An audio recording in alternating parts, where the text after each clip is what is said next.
Minister is right when she says that people living with this, like in communities like Walthamstow, don't want a back and forth across the dispatch box. They're not interested in who got sent letters in parliamentary process. They don't really care about hashtags. A few short weeks ago, Jayden Moody was murdered in our constituency by knife crime. On Saturday, another young man almost lost his life being stabbed in my constituency.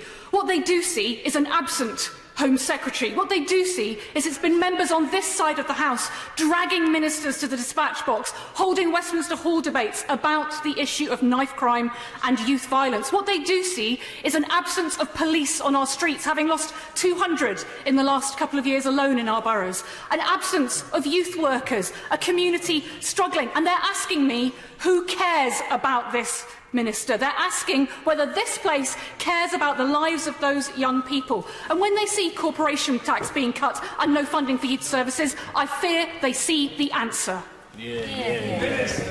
Well, may I thank the Honourable Lady for introducing me to Jayden's mother last week in the debate, and I thought she was extraordinary in her strength of staying in that what must have been a very, very difficult debate for her to listen to, and she stayed so long in the hall, in Westminster Hall.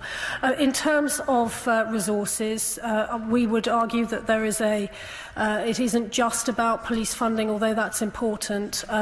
We've rehearsed the impact of the illegal drugs market. She knows from the work that we have discussed the impact that vulnerabilities of young people, such as the prevalence of domestic abuse, how that can make young people vulnerable to exploitation outside the home.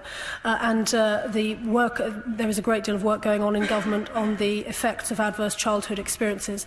But if she feels that strongly about police funding, then I do hope she'll be supporting the government tomorrow with the police settlement grant, which will see the Met receive a further £172 million on top of the £100-odd million they received last year.